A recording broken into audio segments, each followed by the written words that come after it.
Hello, everyone, and welcome to the resources section of your settings training. This is where you're going to set up what bays you have, but also the very magical place where you tell Alltrac where to put what appointments that are scheduled through your website. So let's hop right on into this. So setting up and creating a bay is very, very simple. We're going to hit New Resource, and we're just going to name the bay. So we're going to say, for example, that this is Bay Awesome.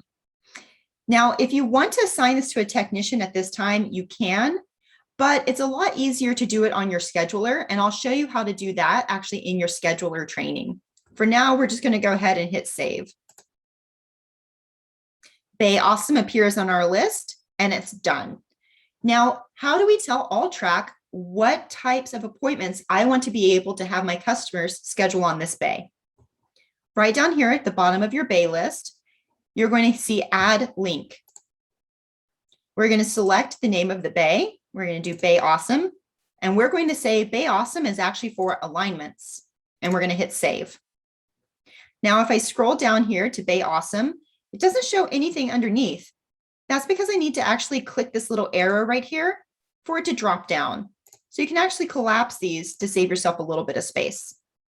So now Alltrac knows that when a customer goes on my website to schedule an alignment, to show them only dates and times that are available on this bay, as well as this bay, because both of these bays are set up to take that type of appointment.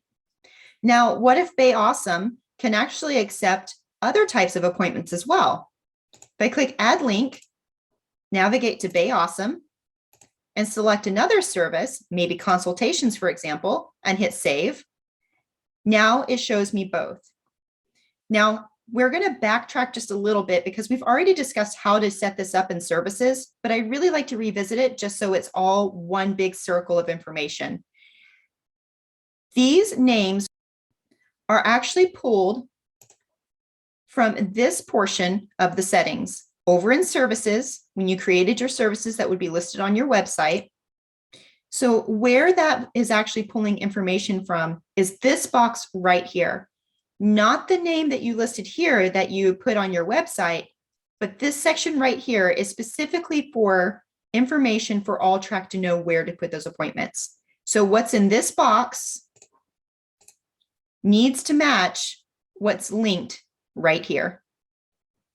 And that is your resources setup. Now, you can also go in and edit these bays. So if you wanted to rename them, you can actually go in here and hit the pencil, and you can actually name this. I want to just really make it clear that this one's for oil changes, and hit save. So now you'll see Bay 1 looks like it disappeared, but it actually just put it in alphabetical order. So it actually changed it to oil changes right down here. If you're like, oh, no, actually, I really liked it to be Bay 1. Again, just go in, hit save, quick and easy. And that is your resources training in your settings. If you have any questions, as always, navigate on over to the help and support for Thomas's contact information. He is our awesome Alltrac support specialist. He's there for you for tips, tricks, bugs, issues, whatever you need. And of course, you can always reach out to me, 971-201-5512, Regina Lee at pointustire.com. We're both here to help you at any time. Thank you so much for sharing your time with us today, and we hope that this training was helpful. Hey, you want more training in Alltrac? Then feel free to check out our training video playlist here on YouTube. Thank you so much for watching this video, and you have an amazing day.